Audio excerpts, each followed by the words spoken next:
Welcome to the Pro Cheerleading Podcast. This is the only podcast that gives you a raw and unfiltered perspective of what it's really like to be a professional cheerleader. Whether you're currently on a pro team, an alumni, or really curious about what it takes to become a pro cheerleader, the Pro Cheerleading Podcast gives you all the inside scoop and hot topics in the pro cheerleading industry and in-depth interviews of current and former cheerleaders. I'm your host, Mhkeeba. Join me every Wednesday as I reveal the truth behind the Poms.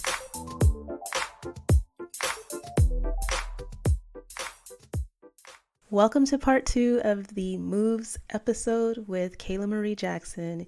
You've heard all about her moves of her training and her career in college at Spelman, dancing with the Mahogany N Motion from Morehouse College. You've heard about her experience dancing with the Atlanta Hawks. But this part 2, you guys, I want you to grab a pen and paper and be ready to take some awesome notes. This almost felt like a masterclass, you guys, of just hearing somebody share all of the pitfalls, lessons, helpful pointers, tips, and things to do if you are looking at making the transition into commercial dance once you retire from a team. And I think there are a lot of lessons that just apply to life in general. She said so much that I'm like, okay, taking mental notes for the podcast and ways that I can market myself and just really think strategically about what it is that I really want to do and making sure that I'm living my purpose out through the podcast. So I think she's an amazing and accomplished performer, and I'm just more touched that she really felt it in her heart to share all of this with the listeners of the podcast and just so passionate about it and really, really wanting to help people. So without further ado, I'm going to kick it over to the second half of the interview, and I hope you enjoy.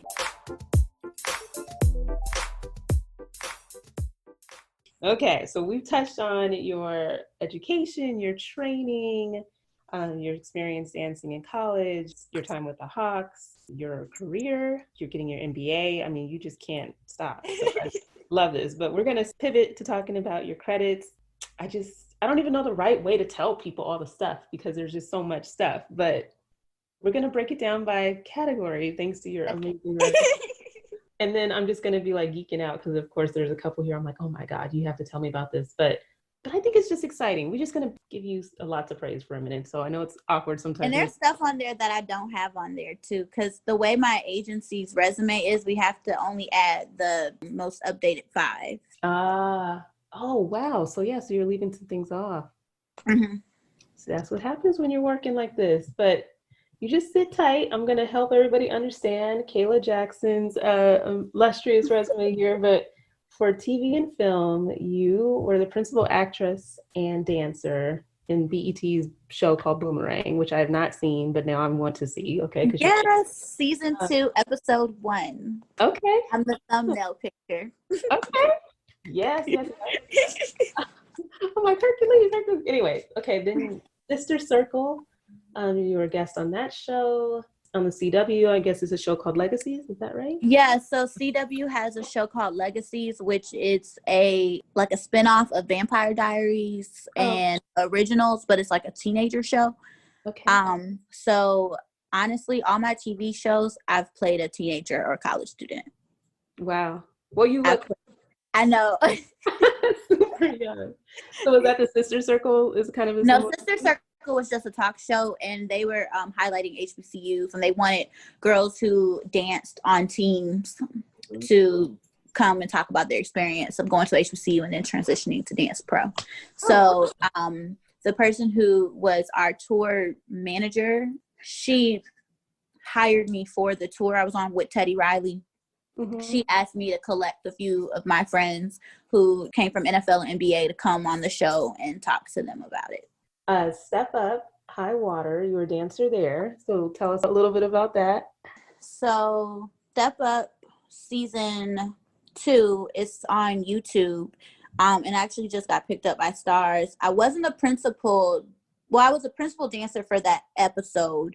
I'm in the praise dance scene. So one of the main characters, his father passed away. And so there was a funeral and we were dancing at the funeral. It was more contemporary dance. Jamaica Craft, she's the creative director and she's a choreographer. And then Kiki Eli is one of the head choreographers as well. So they collaborated on that together. and created what you will see if you go tune in and watch it. And then Boomerang, Yes. also the head choreographer is Kiki Eli, who is also an Atlanta Hawks alumni. Okay, wow. And See, she's amazing.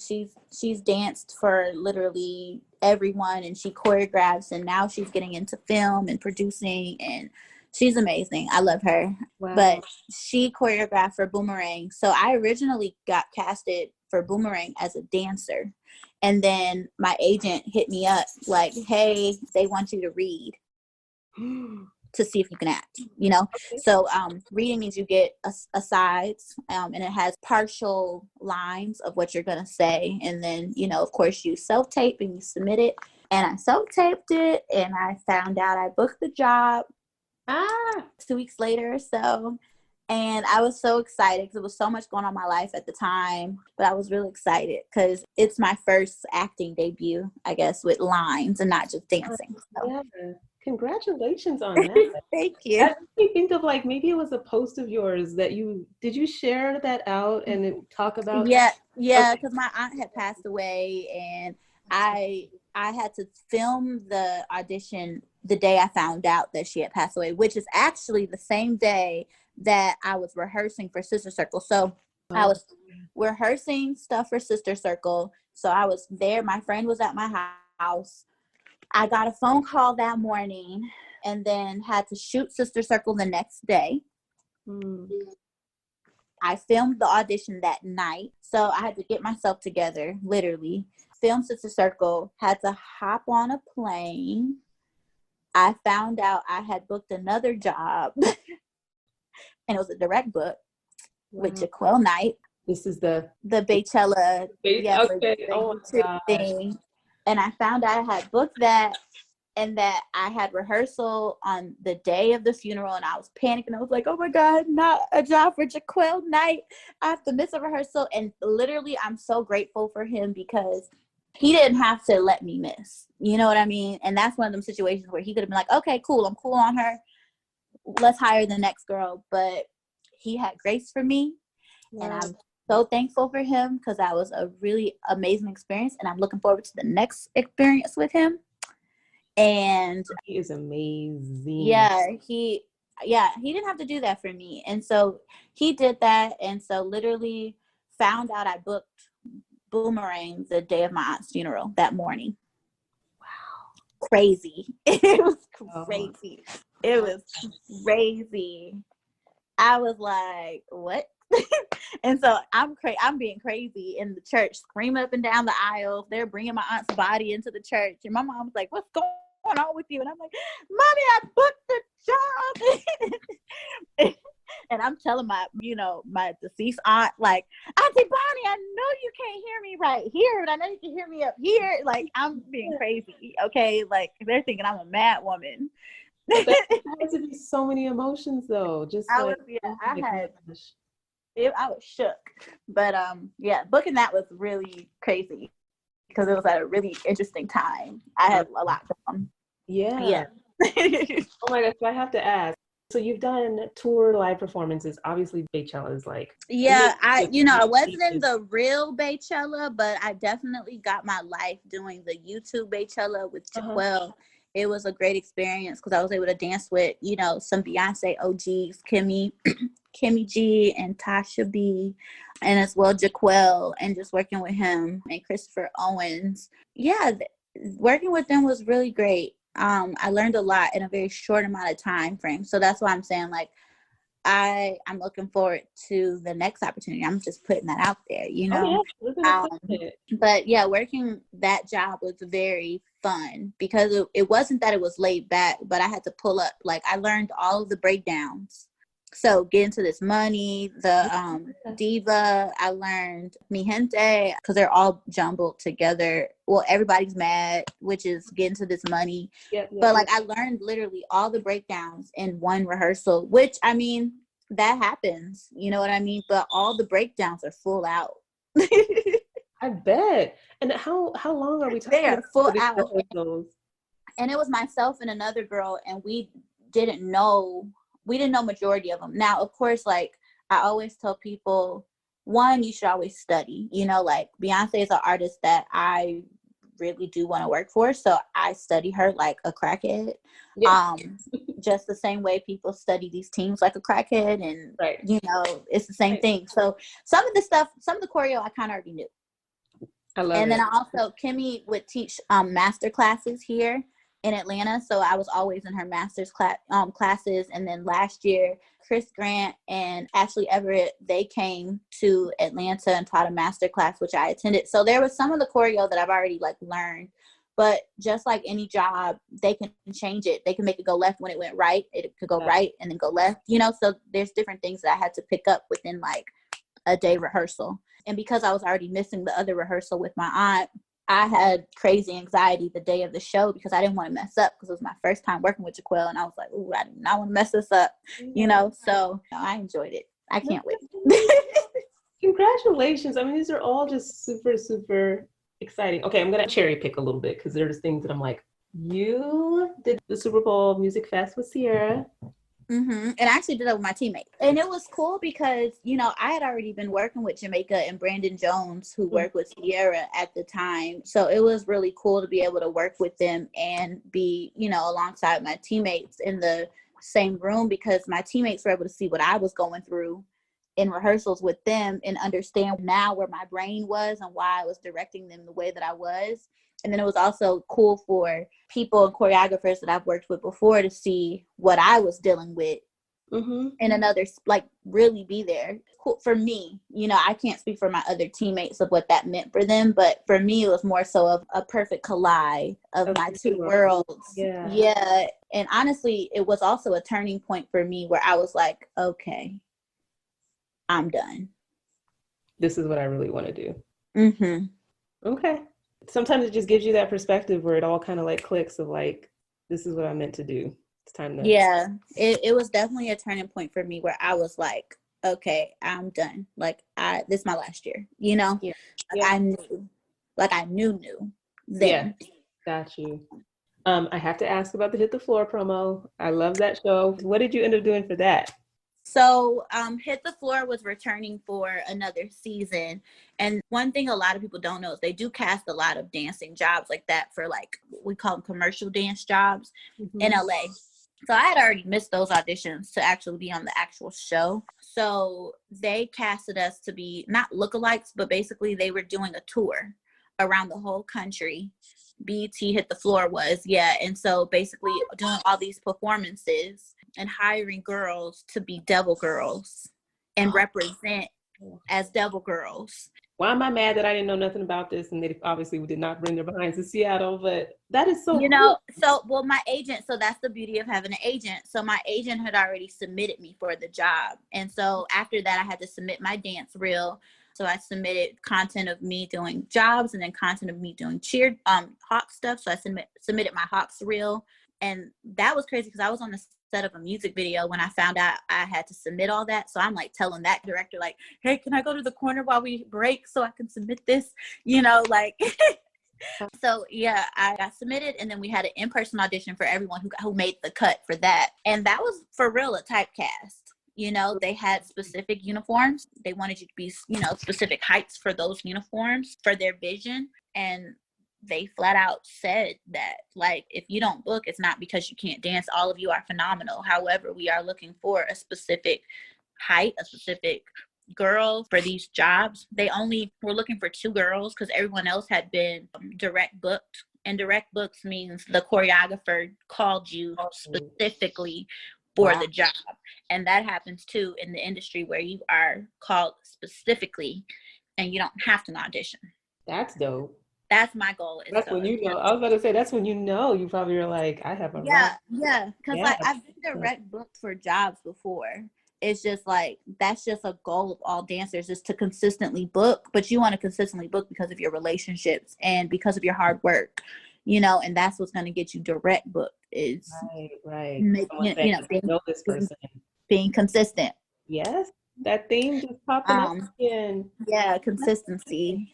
So yeah, Hit the Floor. So we performed at a BET event, and it was filmed, and we represented as the Devil Girls. So like literally had the whole costume and everything, like we were the Devil Girls, and took pictures with fans and all of that. Wow. But all of us, I will say, do look like we could have been a girl who was already like an actress who was cast on the show. Yeah, all of us kind of had that look that of one of the girls who were already on the show, you know? Yeah. And there was actually one girl performing who was on the first episode with us. Oh, wow. She was flown in from LA to Atlanta to do that show. Wow. Yeah, when that show was on TV, it was just so real and like unlike anything else that was about this space that I was just so hooked. It got a little crazy a little bit. It got a little crazy, but some of that stuff was kind of accurate. Yep. It was a beautiful cast on both sides. Yeah. And it was amazing to see the way that they featured the performances of the dancers. Oh, yeah. I was so happy with that. Michael Rooney, he did that. That choreography was A1. Yeah. Okay. Just because I want to kind of see what you'd be willing to share in terms of how people even take the initial baby steps. How to transition. The transition, yeah. So for me, number one, we talked about understanding what your end goal is. Yeah. I've always known that I wanted to dance professionally. I will say that I definitely lost sight of that. I mean, unfortunately, like sometimes when you're in relationships, you're like focusing on, you know, certain things. And I was focusing on, I need to go to corporate. I need to work for this job. And then this job will help me with this. But I've always been an outstanding dancer, like, you know, naturally talented. And once I decided that I wanted to dance and that I didn't want to work in corporate anymore, it was very clear. So the first step is to always train. Okay. So if you are passionate about dancing, you're going to be in class consistently. I don't know where people are listening to this, and I know everyone doesn't have access to Premiere Studios, but there's YouTube University and there's also Instagram University. And honestly, now, because we are in a pandemic, a lot of these big studios are offering online programming. And a lot of these teachers are going on Instagram Live and hosting Zoom classes. So honestly, there's really no excuse, because if you are on the East Coast and you're like, oh my God, I want to take this hip hop class. Well, I guess you're taking class at midnight. You know what I mean? So there's just, you kind of have to be dedicated and know exactly what you want so that you can get where you want to be. So the first step is to just be a student, have a student mentality, always train. Number two, just because you're on a dance team that might be dancing one way does not mean that you don't need to educate yourself on all styles of dance.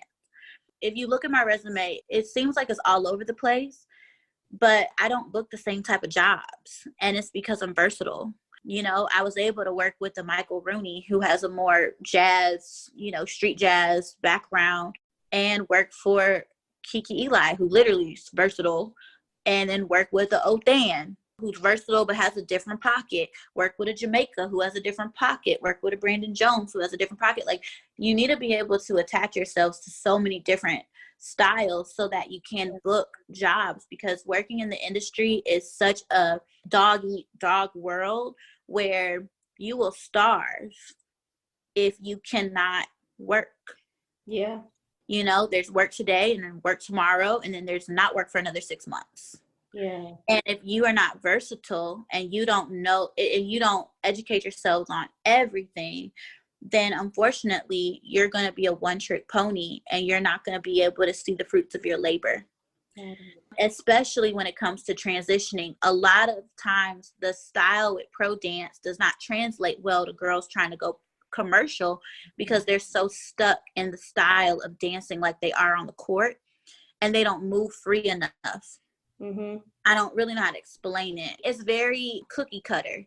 And the industry, you have to pay attention to your body. You have to pay attention to the musicality. The music is not already set, you know, and then dancing on stage is a whole different beast, because your music is echoing if you don't have in-ears. And in-ears are basically what you wear on stage to hear the band and to hear the artist, so you can block out the audience. So let's say you don't have in-ears, you're trying to dance to on beat, and you have to be in the pocket so deep so you're riding the beat versus dancing too fast or dancing too behind. The other thing I would say is if you want to go into dancing commercially or transitioning is to hold on to that professionalism that you gained while being on a team. I went to a HBCU, so I always say that, like, and I went to Spelman, so I consider myself an elitist. Like, I mean, I don't know. It's just, it is what it is, you know, Spelman girls that we think very highly of ourselves. But I gained that professionalism very early because of the type of institution I went to and the type of like discipline that we had. But a lot of times individuals who are on pro teams, they learn that professionalism because you are dancing in a corporate environment and you have to be professional. And unfortunately, and people in the industry don't learn that, and they have to screw up a few jobs in order to learn that professionalism. So that's where people in the pro cheer world have an advantage because they know how to show up on time. They know how to do their makeup. They know how to have the right clothes. They know how to, you know, ask questions when they're confused. They know how to negotiate things for themselves. They know how to be respectful. They know how to smile and thank people. You know what I mean? There's just different things that you pick up while being on a team. So that's the third thing. So the first thing is train. Second, remain versatile. The third, professionalism is key. And then the next thing I would say is to network. So while you are taking classes, while you are on a team, make sure you're networking. Make sure you're speaking to your teachers. I know a big barrier for me is that I never had time to train. So I always had to do what they call sessioning. And sessioning just means working with the choreographer or a teacher. It's like a private lesson. Okay. And, you know, that choreographer might have choreo that they have to teach you, or they might have choreo that they're working on for a project. And, you know, they might put it on you. They might be getting ready for a showcase, whatever the case is. I sessioned so much with people to learn how to dance in a heel, to learn how to do hip hop in a more like commercial hip hop base, like to really let go. And I call what people do for pro teams cheer hop. Can we call it something? Because I call it cheer hop. Okay. And my mentor, who comes from the pro world as well, who also dances in the industry, she calls it cheer hop too. So we got a name for it. Thank you. Tell your friend thank you, because I literally was just messaging with somebody about this. It's cheer hop. There we go. No matter how grungy you want to get, it's not grungy. It's not. No. It's cheer hop. I don't care if you're dancing to the most crazy rap song, it's cheer hop. And it's so hard to okay, that's just gonna be a whole nother tangent. We could talk offline. Yeah. but yeah, it's cheer hop. And because it's cheer hop, you know, I talked about that whole like fans really don't know the difference. Cheer hop, you don't have like feeling all the time. You know, it's a fabricated feeling.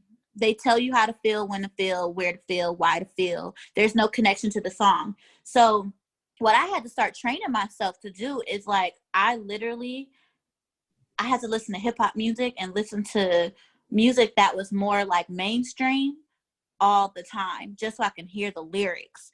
And then I could relate to the lyrics. Same. Whereas with a mix, I can't hear what they're talking about in a mix, because the mix is going to say, what's the song?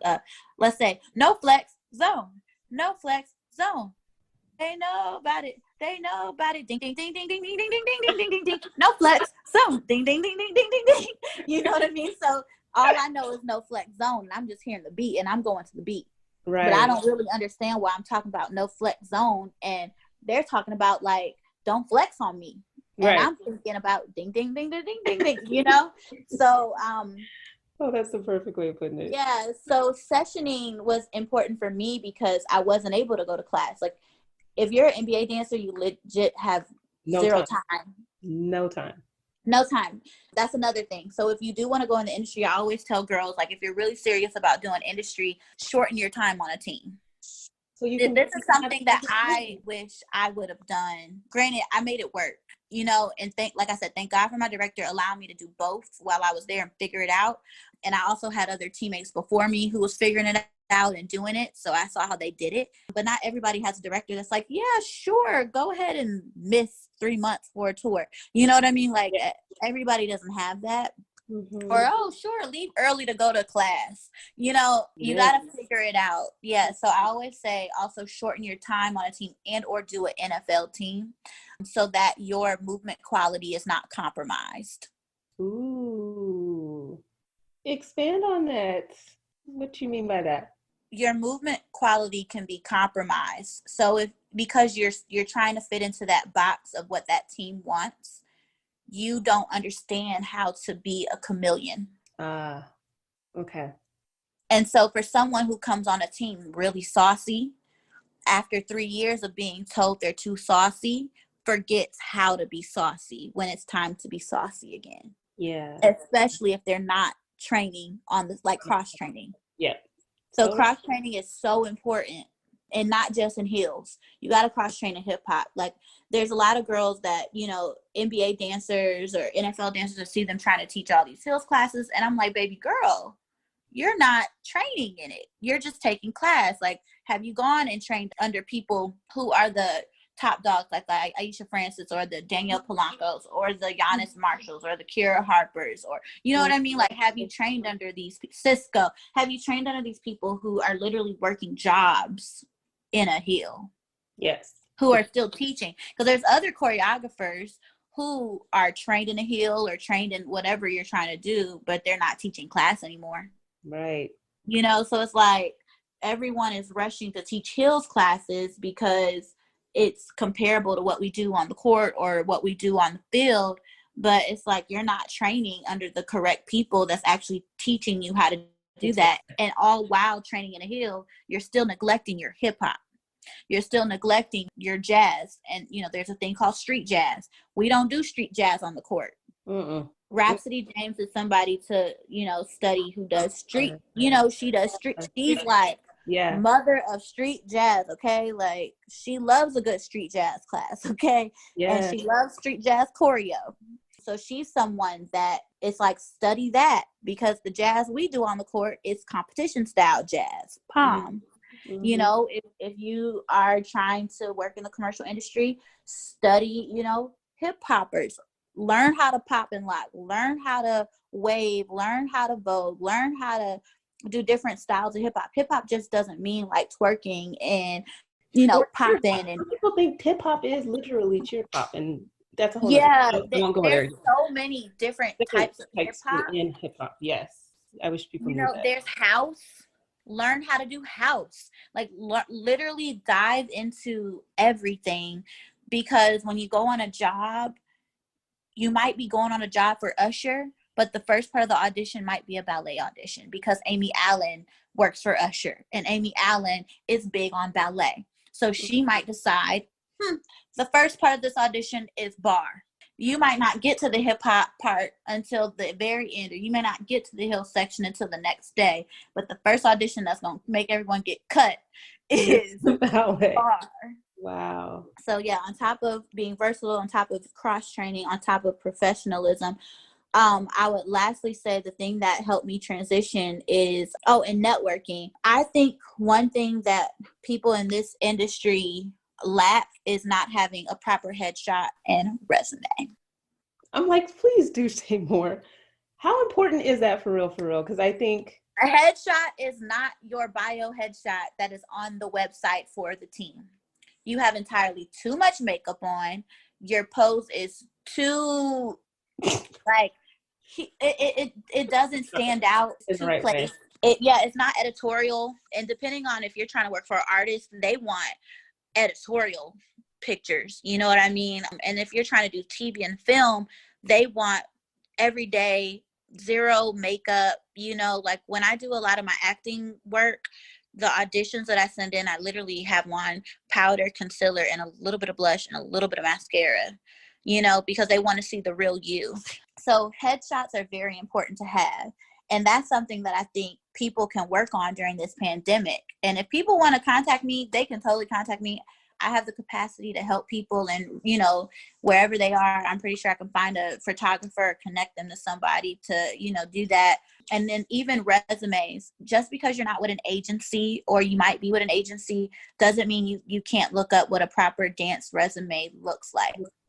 You know, you should always have your name. What should always be how to contact you in the top corner, your name in big bold letters, your height. Sometimes they ask for ethnicity, but you know, most times they leave it off. Your height, your ethnicity, your weight or your size, whatever.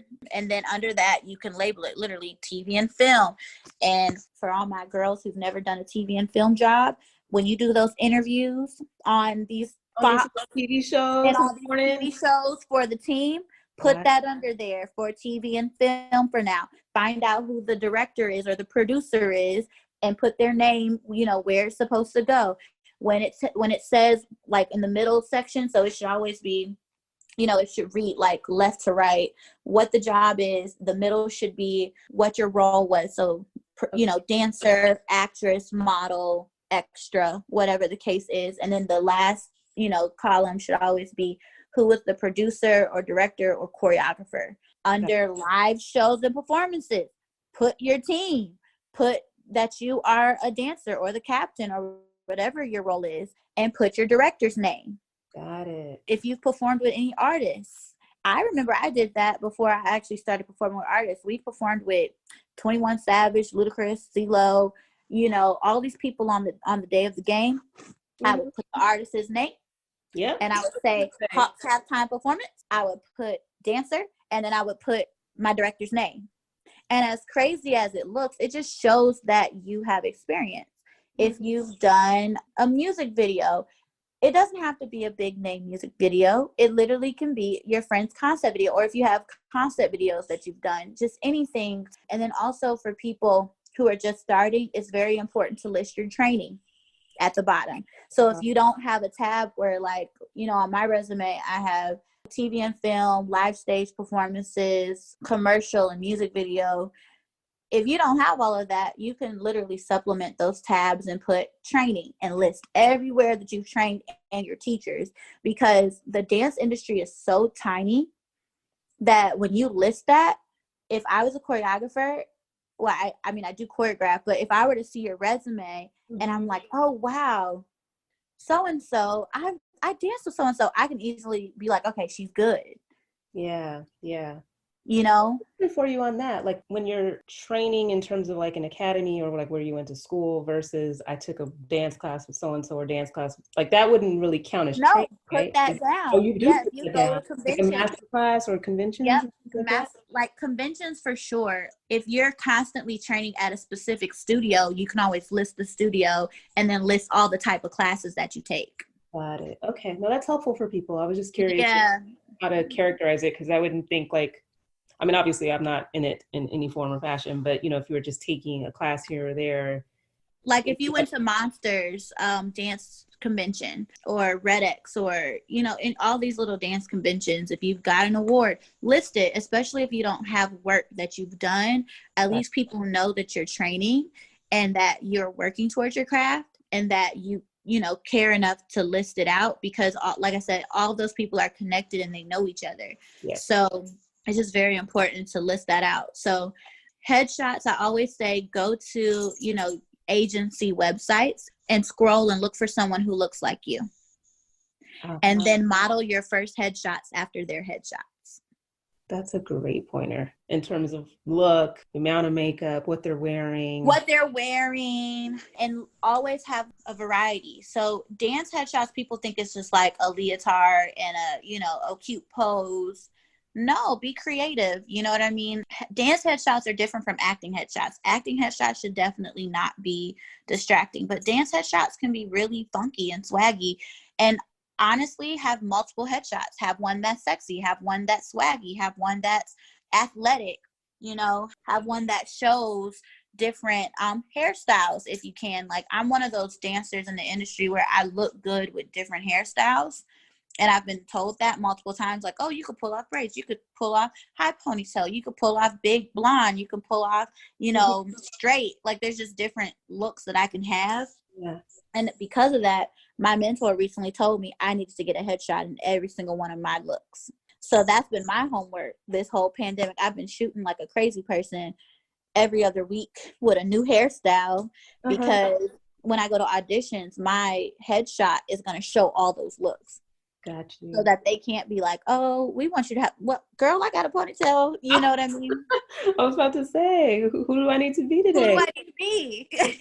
Can I ask another like similar question that came to mind with something that you were saying, just in terms of like gathering all of your footage or your performances? Well, I've been looking at too many dance performances lately, but when I'm looking at the videos that are, the team might put out of their performances, is really hard to know that you're actually going to be seen in a performance. So do you recommend people like, I don't know, hiring a videographer, somebody that's going to focus on you during a performance so that you can actually use that as something to market your work? Would you recommend that? So my director always gave us all of our videos at the end of the year.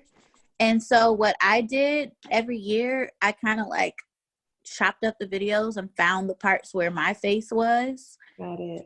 Which it was a lot easier, like by my third season, because I was in the middle for the formation. Got it. So that's another, thing. Always work really hard so you can, get to know the camera guys. Because no matter where you are in the formation, they will find you. One that they think they want to catch, yeah, they're going to catch you. Exactly. There were plenty of times where I was on the opposite end of the formation and the camera guy was right in my face and not in the center. Right. I know that's right. You know what I mean? Even for free stuff, like the camera guy knew I was going to do something fun. So he always was like, okay, I'm coming to you for free stuff, So those are like little tips that I would like tell like my girls who were on the team with me or who are on the team now, who I still keep in contact with. I'm like, girl, you better work that camera so they keep coming back to you, So that's how I've gotten a lot of my footage, is that I just chopped up the footage that we've gotten and created my own reel, like my own like NBA dance reel. Okay. And then outside of that, if you feel like you don't have enough footage showing like all the different styles that you can do, definitely create concept videos.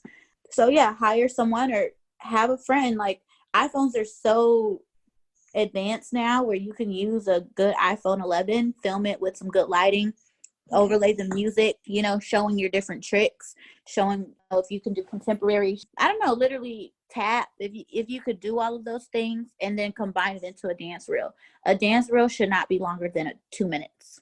You are giving like so many jewels. Like I would say from like all the episodes that I think I've done in terms of like all the nuggets, or if I were like listening to this, I would be like taking a million notes because it's just I hope they helpful take information. I mean, I'm not even kidding. I can't even thank you enough. And I mean, with your I've been itching. That's why I reached out. I was like, I've been itching to just tell everybody like what they need to do. But listen, I mean, I'm not trying to be like that, but this is something that you could just be charging by the hour for the consulting. Like, I'm honored that you wanted to share this information with the podcast, number one, and just, I don't know if your mentorship program is something that people would make the financial investment to be a part of, but like, this is golden knowledge that you should be charging by the hour to share with people, because it really is that impactful, I think, in terms of coaching people to understand legit steps. Like, what do I need to be focused on? What should I be thinking about? And that is something completely, that's so valuable. Well, like for me, like I said, I didn't make this decision on my own. Like I do have people like Kimmy G, who is my mentor. Like she's like my big sister, and she danced for the 76ers and then moved on to doing Beyonce and other jobs.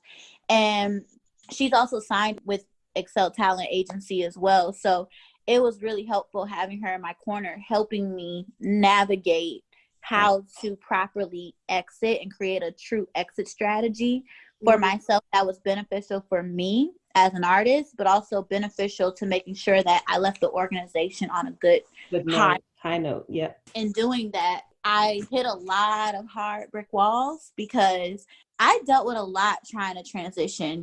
People were telling me to quit Hawks at my third season. And honestly, like we said, that programming, that mind, I wasn't confident enough to do it. Mm-hmm. I didn't think that I could propel. I didn't think I could do it. I didn't think I was good enough. I didn't think I trained hard enough. And then I kept telling I danced like a cheerleader. Like, girl, I could tell you all the craziness that I've heard and why I worked so hard. and why I've become an advocate for girls to not have to go through what I went through to be able to get to where I am. And honestly, I can even connect you with so many other girls in the industry that I've connected to who come from NBA and NFL and transitioned on, and what they had to experience making that transition is hard. You know, and a lot of people don't talk about their transition. They just transition and are about being on a team. And that was me for a while. That's still me. I'm like, I'm not connected to this. I am not, you know, because I don't want people to judge me and think I dance like a cheer hopper, or judge me and think I move a certain way, or, you know, not give me an opportunity because they don't think that I can handle the choreography, because I'm more than that. And that's why I'm such an advocate for people displaying who they really are outside of being a part of a team, because a team does not make you, you make the team. Right. And I don't know how many times my mother, my mentors, like my big sisters, have always told me that, like, girl, you don't need them, they need you. Yeah. And it's not in a bad or malicious way of saying that, but it's literally like, it's a job. It's just a gig. Being on a pro dance team is a gig. And the more people who want to make that transition understand that it's just a gig and it is not your life, they can transition a lot easier. Smoother. They can transition smoother, because the moment that you create that to be your lifestyle and you create that to be your brand, it is harder to detach. Got it. And that's what people are going to go through in terms of all of those, I don't even know what to call that period, after they retire, after they... It's a lot, girl. I know you had a podcast about that, and people having to go to therapy and all of that. Is real. It's real. And I see it. I still see it with friends who have not created a proper exit strategy for themselves, whether they want to go in entertainment or not. Right. They're still trying to feed off of that high. It's like a drug, kind of. And it's a dangerous drug if you don't know how to play with it. I hate talking about it like it's something crazy, but you know, it can be dangerous. So that's why, like, I always say, like, out of all the things that I said, the last thing I guess is, like, treat it like a gig. Do what you're supposed to do. You know, if you're supposed to be an ambassador, follow the rules. Whatever you're supposed to do. If they don't want you twerking on Instagram and doing all this craziness and showing all this, don't do it, and stop acting like you can get away with it. Yeah. You know, if they don't want you to be showing that you're having alcohol in your background, you don't see the players doing it, so don't do it. You know what I mean? If your shirt isn't supposed to have something suggestive on it, you don't see the players doing it, because I know the players be having PR on deck to they're there to correct every little correct. If they put their finger down wrong, they're like, that was offensive. You know, so it's like, why don't you think that we don't have the same rules? If they tell you not to go to this place, not to go to that place, just don't do it. You know what I mean? And if you feel like it no longer serves you, leave. Yeah. That was, for me, I felt like I couldn't put out content that I needed to put out to even showcase that, hey, I'm willing to do this type of job, or I'm willing to wear this for a certain job, or I'm willing to dance to this type of music. I didn't have any of that content on my page. I didn't have any of that content available. When I booked Iggy, I was nervous because I had known what Iggy had put out before, and I was like, ooh, I don't know what we about to wear. I can't even post the job on my Instagram. You know what I mean? Like, once the job is done, you know, granted, I am twerking on a card, you know what I mean, in video and getting down, but like, I was clothed. So I was like, oh, okay, I can post this on my Instagram while I'm on the team. I don't gotta wait. You know what I mean? But and not saying that I was so thirsty to show skin and do all this other stuff, but I do think that while you're on the team, do what you got to do. And then when you feel like it no longer serves you, leave and treat it like a gig. It's a gig. That's it. That's it. When you put too much importance and glorify it too much, that's when it becomes dangerous. Yes. Because then they're in control and you're not in control anymore. Mm-hmm. And they'll move on. Today they'll love you, tomorrow they'll hate you, they'll find another you, they'll brand another girl to be the face, and that's that. Yeah, exactly. You got to know what you want out of it. Absolutely. And there, like I said, so many nuggets of wisdom that you done dropped. that people need to Ooh, probably... can I say something? I also want people to not be afraid to reach out to people who have done what they want to do. Like if you know you came from the NBA or NFL and you know that there's so many of us in the industry that we're so willing to talk, especially girls who are not like elite level yet. You know what I mean? But there are a lot of elite level dancers. Like there's a few Beyonce dancers who come from the NBA, NFL. There are a few like choreographers who come from the NBA, NFL. But there's a lot of girls who, we're still hustling and, we're willing to share our story. Not saying they're not, because they are, because I talk to them too, but like we're a whole nother family. It's like we're still family, like just how you and I are talking. It's like it's a pro cheer family. So like don't be afraid to talk to someone. Like if you want to reach out to Kimmy, I'm pretty sure you can reach out to Kimmy. If you want to reach out to Ashley Selden, reach out to Ashley Selden. If you want to reach out to Amy Allen or Aisha Francis or Brandy, who just did Peak Valley, like I'm pretty sure that Chuck Maldonado, he used to dance for the Hawks. Devo, Kiki Eli, like there's just so many different people. That there's a girl named Ariana, Candace Savage, like there's so many people in the industry who have been on a team. Margot, Danae, I don't know, there's just a lot of people that people can reach out to and ask questions. Amon Marshall, she's a choreographer and dancer. She's in New Orleans. Like, I don't know, there's just so many people that people can reach out to. And I don't want people to feel like they can't because that's what they want to do. Like there's so many people that can help bridge the gap.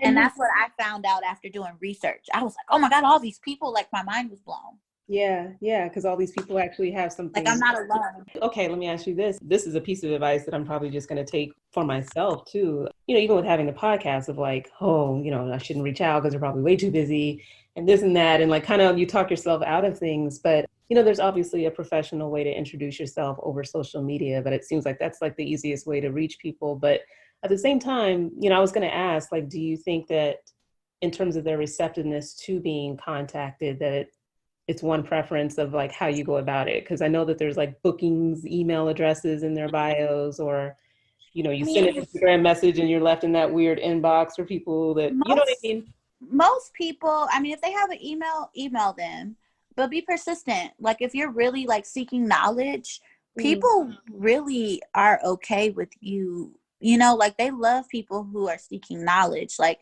you just have to have that student mentality. So, if I'm emailing, if someone were to message me, hey, Kayla, I see that you used to dance for the Atlanta Hawks, and I recently heard your podcast.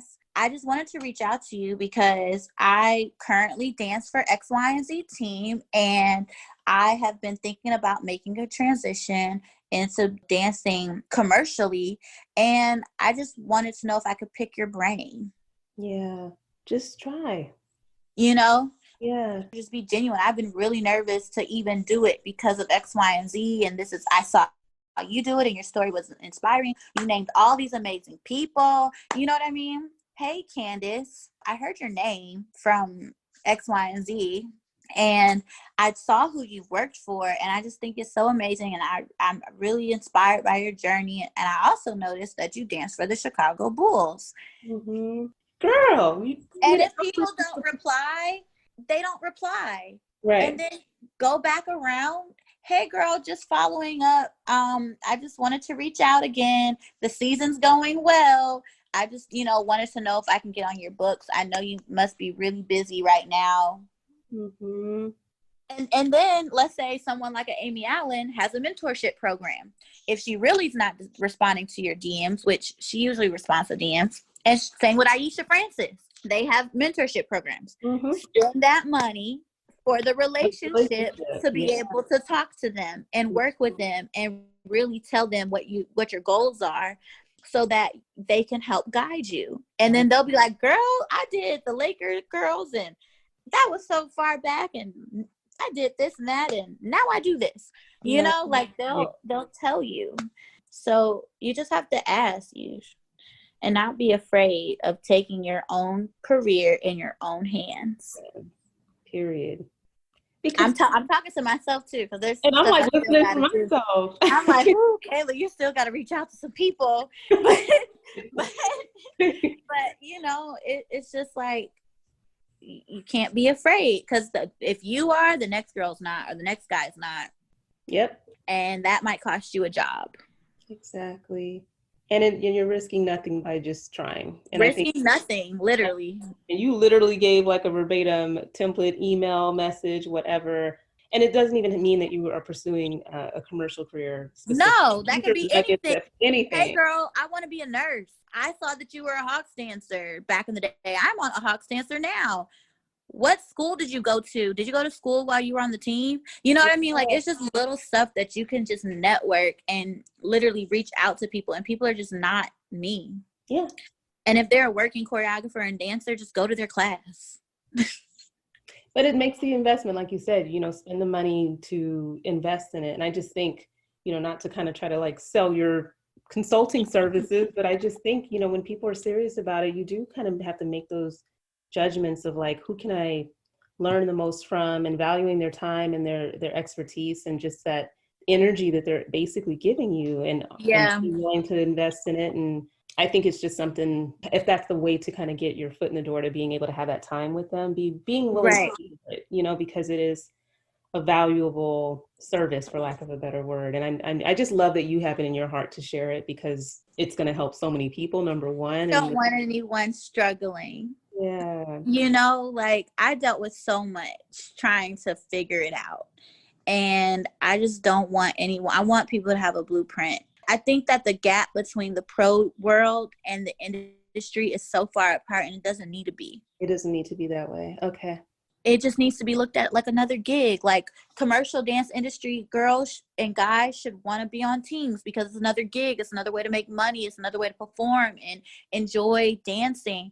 Mm-hmm. And they shouldn't look at it as like, this is that and this is that all the way over here. And it shouldn't be such of a divide, and it is. And it shouldn't be so hard to transition, but it is.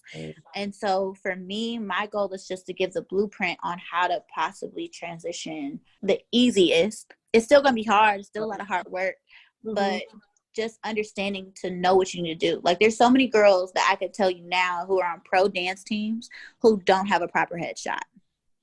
So even if a audition were to pop up tomorrow, they're going to be going to the audition with a crazy looking headshot. They're not going to know what to wear to an audition. Mm-hmm. They're not going to know how to slate. They're not going to know how, you know, like, they're just not going to know. And I'm like, huh? What? So slate is basically like when you say, hi, my name is Kay. So if I were to slate, hi, my name is Kayla Marie Jackson, Excel Talent 5'6". And that's really it. They go zoom in on your face, and then they zoom out on your body, and you're standing there. You know what I mean? Like, that's just how you slate. People don't know that you probably need to bring multiple dance outfits to an audition, because they might start off with one style and end with another style. Like, there's just so many different nuances that pro girls and guys don't learn. You wouldn't really be prepared for. And it's not something that you couldn't do. It's just my first audition, I was a hot mess. And then my first LA audition, I was a hot mess. And I'm shocked that I even made it all the way to the end. It was with Rhapsody, and it was for the BET Awards for Trey Songz when he performed Animal. Ooh-wee. I don't even know how I made it all the way to the end, to be honest. And I froze up during the freestyle. I've never freestyled in a hill before. And so I was like, oh my God. So that's when I started sessioning with people to teach me how to dance in a hill. I said, oh, I don't know how to do this. Different. It's different. Yeah. So it's just like, there's different things about the industry that if people knew, they can just transition, they can bounce back, they can be on a team. Yeah. They can do both until one requires, you know, the industry is definitely going to require more out of you eventually. But if you can do both while you're on a team and book a few commercials here and there, and once it's time, make the transition, you're not going to be like, oh my God, I need to take headshots. Oh my God, I don't know how to audition. Oh my God, I don't even know how to do this style or that style, or I don't even know who these choreographers' names are, you know? That part. Just studying it. Like you said, be a student of the business that you're wanting to crack into, and invest your time accordingly. It's so helpful to think about it is a gig, like you said, and the idea of juggling multiple gigs or preparing for the next gig while you have a gig and just while you have a gig. While you have a gig. Thinking about it in that context will really help a lot of people with the time that they have on their hands now. If if they auditioned for a team, didn't make it, you've got all this Rona quarantine time. You can actually be investing in yourself big time and really be thinking what it is that you want to do, why you want to do it, and having some like legit to-dos that come from this conversation about things that they can focus on. So lots of room for growth and just really exploring who you are.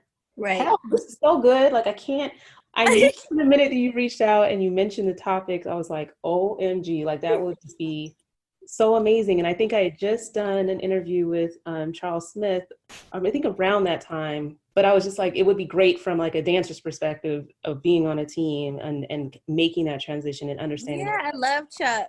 He's awesome. He is awesome. I couldn't have asked for anything better in terms of just content and heartfelt conversations about it and just being so open.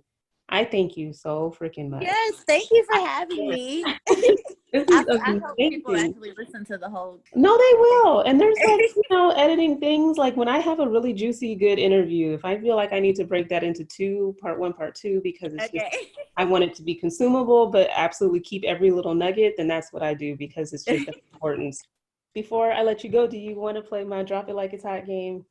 Sure. Lightning round. I know we got to know you so well, but these are little fun, easy questions that you can hopefully answer. That's the first thing that comes to mind. You ready? Okay. Okay. Your favorite style of dance? Heels. It is heels. Okay. Well, it's like technique, but heels now. Okay. I was gonna guess ballet. I don't know why. Well, it is. Yeah, but like, here's the thing. To be a good heels dancer, you got to be trained. You have to train in technique, in ballet, jazz. Like my used to be favorite was like jazz. I'm a jazz dancer. But now that I work in commercial, I love jazz, but I love that I can translate that to my heels. Got it. Okay. Who is your favorite choreographer? Debbie Allen. Debbie Allen. Yes. I just love her. Okay. Let's see. You're probably so busy. This one doesn't even apply, but what are you binge watching during quarantine? Right now, I'm watching The Game. I already watched all of Moesha. Okay, yes. I already binge watched all of Moesha. Now I'm like finishing all the seasons of The Game again. I just discovered that was on there, and so anyway, I will be joining you. Okay, cake or pie? Pie. Okay, what kind of pie? Strawberry pie or peach cobbler. That sounds so good. Okay. I don't like icing. Oh, interesting. And I'm like, I don't like crust. I love crust.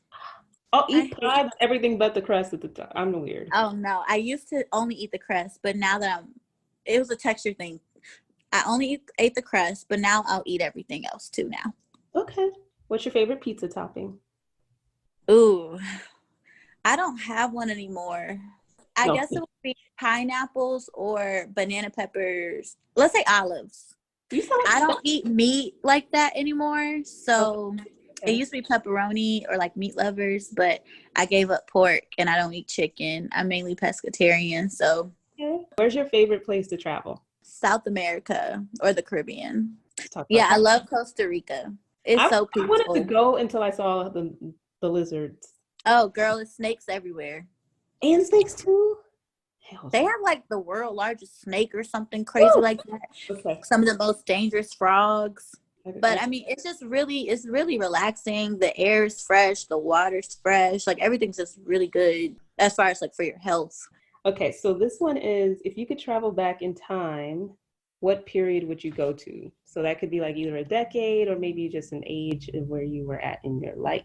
So I wouldn't travel back in time with my life because I like the way that my life is now and I just want to elevate from there. But if I had to go back to travel, I would probably want to go back to like the Renaissance, the Harlem Renaissance era, because I feel like a lot of dance styles and a lot of like culture was bred from that era. Yeah. It's like, especially in like the Black community. And honestly, like, I feel like that really contributed to like the way that entertainment is now in like a more broader scheme of things. And so I would want to just study and see like what was going through their mind, because their music and their art was a reflection of what was going on. And so, I mean, that's kind of like what we're experiencing today. So I would want to know how they use that to create. Yeah. No, that's dope. I like that. I never had to think about that. So I was like, where am I? Yeah. Well, that's the best answer I've heard on that question. So, so now that you are binge watching a series of sitcoms, if you could live in any sitcom, which one would it be? Girlfriends. I would say either Living Single or Girlfriends. I just love those shows so much. My friends and I were totally girlfriends. Okay. That was a good ass show. 2 more. If you were the 8th dwarf, what would your name be? Bubbly. Bubbly. Oh. That's so cute. Or sassy. Okay. The last question is, if you could shop for free at one store, which one would you choose? Ooh. Okay. My non-selfish answer would be the pet store. Oh, for your babies. Because he's expensive. Yeah. So that's my non-selfish answer. But my selfish answer would probably be the makeup store. Okay. Like Sephora, because I like face products and I like makeup, and they also sell perfume and everything, you know, hair stuff, or Ulta, I guess, something like that. Because clothes, I mean, I don't mind buying clothes, but makeup gets expensive after a while, and skincare products. No, I agree. I always tell people, like, I wouldn't want a shoe closet. I would want... Yeah, I wouldn't want shoes like that. Yeah, I would want, like, my closet that's off my bathroom to be, like, an aisle in Target, where it's just, like, all kinds of shampoos and conditioners, lotions. Right. You know, skincare products, like... Literally, my mother, she's, like, a shopaholic when it comes to, like, lotion, spray, perfume. I have literally triple and quadruple of everything. I wouldn't want to buy it because I don't buy it now. My mom buys it for me. Your mom. Well, no, well, that was awesome. Thank you so much for playing along. I think I've had you for so long, and I know it's getting late over there, but I just really, like I said, can't thank you enough for spending time, sharing your journey, sharing all these helpful pointers and tips for people. Yeah. Well, this can't be the last time that we talk. Seriously. I know.